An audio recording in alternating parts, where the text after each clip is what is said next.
This is going to be an animation quick start. Start with an object in the viewport.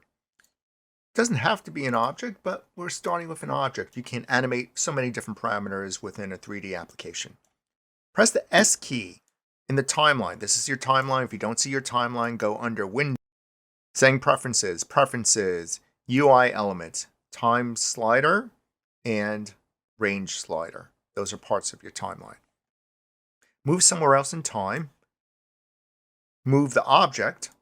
So first move in time, move object, press the S key. And you created an animation. We'll advance this concept in the next video.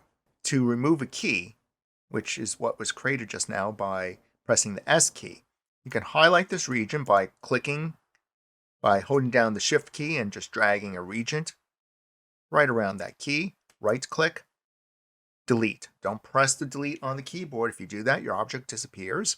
Use this method to delete a key.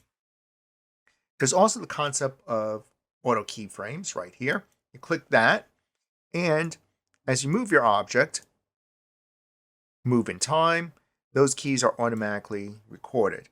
I suggest when you start out, don't use auto keyframing. Manually press the S key to create the key. It'll put you in control a little more. Sometimes you want to do a move and you don't want it to be recorded. If auto keyframe it was on, you might have accidentally put your object somewhere where you didn't want it to be. To remove a bunch of keyframes, again, Shift, drag in that timeline. You selected all of those keys, right click, delete. You can also use this to move between keys.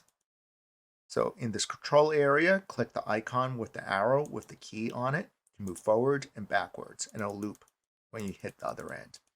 And that will get you exactly on the key. You don't want to be off by a key because then you might create a double key, which might not be what you want. You get that little jitter. Undo that.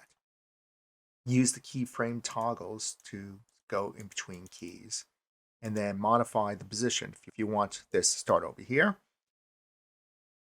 move the timeline to that position, make a transformation out in the viewport, press the S key. Now your object starts somewhere else.